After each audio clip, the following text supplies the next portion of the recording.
الله فلا مضل له ومن يضلله فلا هادي له ونشهد أن لا إله إلا الله وحده لا شريك له ونشهد أن سيدنا ومولانا محمدا عبده ورسوله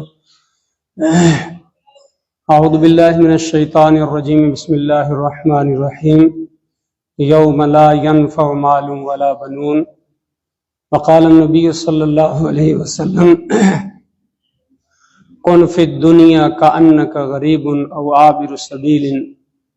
صدق اللہ العظیم وصدق رسولہ النبی الکریم ونحن علی ذلک لمن الشاہدین والشاکرین اللہم صلی علی محمد وعلی آل محمد کما صلیت علی ابراہیم وعلی آل ابراہیم انک حمید مجید اللہم بارک علی محمد وعلی آل محمد کما بارکت علی ابراہیم وعلی آل ابراہیم انک حمید مجید اللہم صلی علی محمد النبی الامی وعلی آلہ وسلم تسلیما یا رب صلی وسلم دائما ابدا علی حبیبک خیر الخلق کلہم۔ میرے ایمانی بھائیوں، دوستو، حاضرین مجلس، علماء کرام، اللہ تعالیٰ کے فضل سے ہم فکر آخرت کی مجلس کے عنوان سے یہاں جمع ہوئے ہیں سننے کے لیے، اور ساتھ میں یہ نیت لے کر کے اللہ تعالیٰ کوئی خیر کی بات ہمارے دلوں میں ڈال دے تو عمل کے لیے اللہ اس پہ ہمیں عمل کی توفیق دے دے۔ اور اللہ کو مقصود بھی سنانے سے عمل ہے کہ کسی طریقے سے بندہ سن کر، پڑھ کر، لکھ کر، دیکھ کر عمل کر لے تو عمل مقصود ہے، اور عمل سے مقصود ہے اللہ کو اپنی رضامندی بندے کو دینا، اور بندے کو اپنے قریب کرنا، اور اپنی نعمتوں سے نوازنا،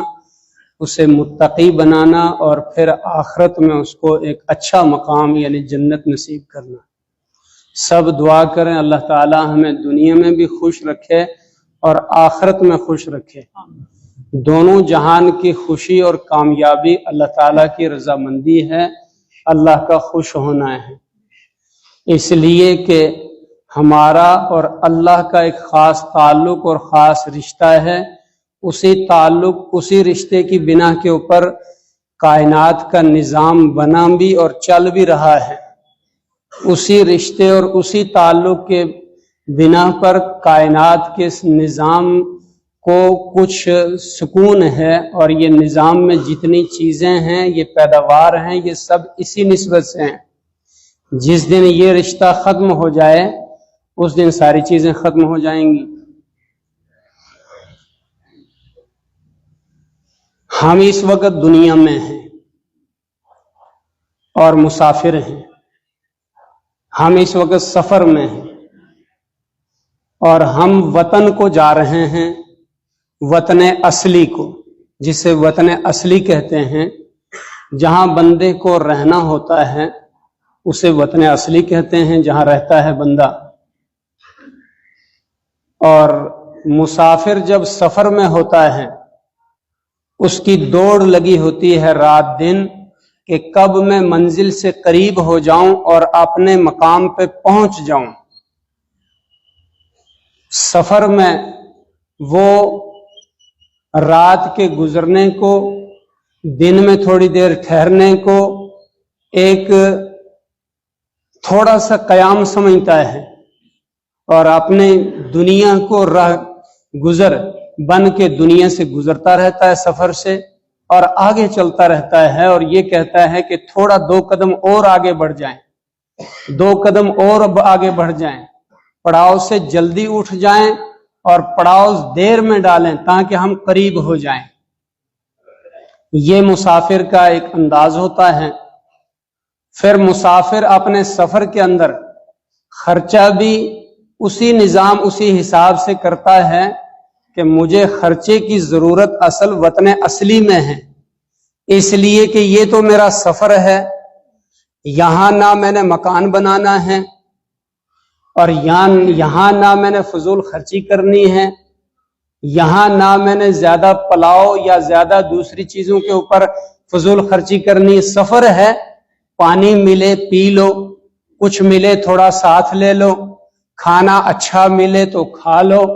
بہت اچھا ملے تو کھا لو، اور بہت اچھا ملے تو ٹھیک ہے کھا لو،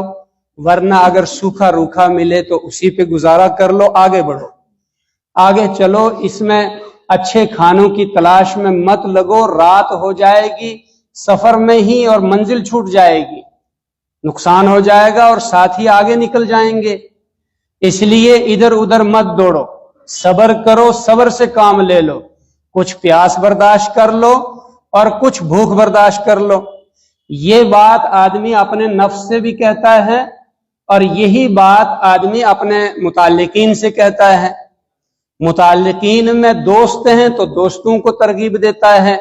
کہ بھائی ذرا صبر سے کام لو، منزل کہیں اور ہے، ہم مسافر ہیں، تو اس سفر میں ان چیزوں کے چکر میں نہیں پڑنا، اگلا نقصان ہو جائے گا. اور اگر آدمی صاحب اولاد ہے، اولاد کے ساتھ ہے، تو اولاد کو وصیت کرتا اور سمجھاتا ہے کہ بچوں صبر کرو، بس ہم منزل کے قریب پہنچ گئے ہیں، تھوڑا وقت رہا ہے، اور ساری چیزیں وہ گھر میں ہم انتظام کریں گے جو آپ کے ذہن میں بھی نہیں. آپ پہنچو تو صحیح ایک بار، لیکن یہ سفر ہے، اگر ہم اس میں اچھی چیزیں ڈھونڈنے میں لگ گئے تو نقصان ہو جائے گا. جو سامنے آیا یہ استعمال کر لو اور چل پڑو. اچھا بستر مل جائے تو سبحان اللہ، اچھا بیڈ روم مل جائے، ہوٹل مل جائے، کوئی کمرہ مل جائے تو ٹھیک ہے، وقت گزار لو، اچھی بات ہے. لیکن اگر نہ ملے، کسی جگہ کوئی ایک بوری چادر ملے، اسی پہ رات گزارنی پڑے، درخت کے نیچے رات گزارنی پڑے، جھونپڑی ہے اس میں رات گزارنی پڑے، رات گزارو، آگے بڑھو. ہیں تو ہم اچھے لوگ ہیں، نازک ہیں، وی آئی پی ہیں، فلاں ہیں، لیکن یہ سفر ہے، یہاں کریں کیا؟ رات کو بنائیں گے، صبح کوئی اور استعمال کرے گا. ہم راہ گزر ہیں، صبح بستی والے آ کے ہمیں نکال دیں گے، یا تو ہمارے مکانوں پہ قبضہ کر لیں گے یا گرا دیں گے، تو دولت کسی کی ہو جائے گی، ہم چلتے ہوں گے، اور اگلا مرحلہ جو سفر کا آئے گا وہاں ہمارے پاس نہ کچھ کھانے کے لیے ہوگا، نہ بچھانے کے لیے ہوگا. اور جب وطن میں جائیں گے تو وہاں وطن تو بڑا وی آئی پی شہر ہے، وہاں لوگ بلڈنگیں بنائیں گے، مکانات بنائیں گے، پکوان کھانے بنائیں گے، طرح طرح کی ان کی زندگی کے سامان ہوں گے، اور ہم غریب ہوں گے. وہاں وطن اصلی میں ہم غریب ہوں گے اور ہم خالی ہاتھ ہوں گے. پھر وہاں ہم نے مکان بھی بنانا ہے، وہاں ہم نے گاڑی بھی پہنچ کر لینی ہے، وہاں ہم نے گھریلو سامان فرنیچر وغیرہ بھی خریدنا ہے، وہاں ہم نے بستر وغیرہ کا انتظام بھی کرنا ہے. تو اگر مال پیسہ سفر میں خرچ ہو گیا تو ہم وہاں غریب ہوں گے، اور اگر مال اور پیسہ توجہ رہے، اور اگر مال اور پیسہ سفر سے بچ گیا تو ہم وہاں امیر ہوں گے، وہاں ہم مال لگائیں گے، مکان بنائیں گے، اور وہاں بستی والوں میں ہم اچھے انداز سے زندگی گزاریں گے. پھر ہم بچوں کو یہ وصیت کریں گے. اگر بیوی ہے تو ظاہر ہے بیوی کا مطالبہ اپنے خاوند سے ہوگا، تو خاوند اپنی بیوی کو سمجھائے گا کہ اللہ کی بندی، سفر ہے، سب کچھ تیرے لیے ہے، میرا مال بھی تیرے لیے ہے، میرا سارا کچھ تیرے لیے، لیکن سفر ہے، اس سفر میں ذرا صبر کر لے، جیسے میں گزارا کر رہا ہوں تو بھی کر لے. ہم ابھی وطن میں پہنچنے والے ہیں، تیرے لیے مکان بھی ہوگا، اور تیرے لیے نوکر بھی ہوں گے، نوکرانیاں بھی ہوں گی، اور تیرے لیے وہاں سارا ساز و سامان اور کھانے بھی ہوں گے. جو تیرا مطالبہ ہوگا وہ وہاں میں پورا کروں گا. یہاں سفر میں اگر ہم اس کی تلاش میں لگے تو مجھ سے کٹ جائے گی، میں تجھ سے کٹ جاؤں گا، نہ میں تیرا رہا نہ تو میری رہی، اور پھر ہم سفر پہ مقام پہ نہیں پہنچیں گے، اور وہاں کی جو ہماری بلڈنگ ہے وہ رہ جائے گی. اسی طریقے سے بندہ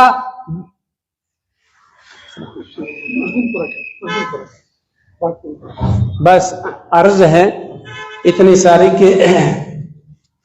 اللہ تعالیٰ عمل کی توفیق دے. میں نے آیت پڑھی تھی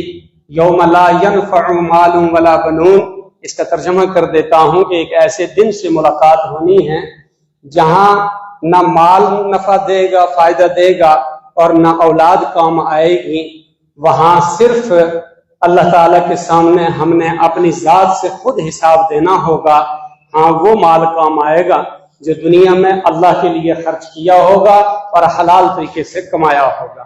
وہ اولاد کام آئے گی جس کو دنیا میں اللہ کے دین کی تعلیم دی ہوگی اور دین کے راستے پہ لگا کے ہم چھوڑ جائیں گے۔ دوسری حدیث پڑھی تھی، رسول اکرم صلی اللہ علیہ وسلم نے فرمایا ان فی الدنیا کأنک غریب، دنیا میں ایسے ہو کے رہو جیسے تم بہت فقیر غریب ہو، زیادہ مال کی حرام کی اس کی تلاش میں نہ رہو، او عابر سبیل، یا ایسے بن کے رہو کہ ہم مسافر ہیں، گزر رہے ہیں اور وطن اصلی ہمارا اور ہے اور وہ ہے آخرت، اسی کے تعلق سے آج بات ہوگی۔ اور جو ہمارا اصلی مقصد تھا، جو بات ہم نے سننی تھی، جن سے سننی تھی، وہ موقع آ گیا۔ اللہ ہمیں عمل کی توفیق دے۔ آپ سکون کے ساتھ بیٹھیں آخر تک۔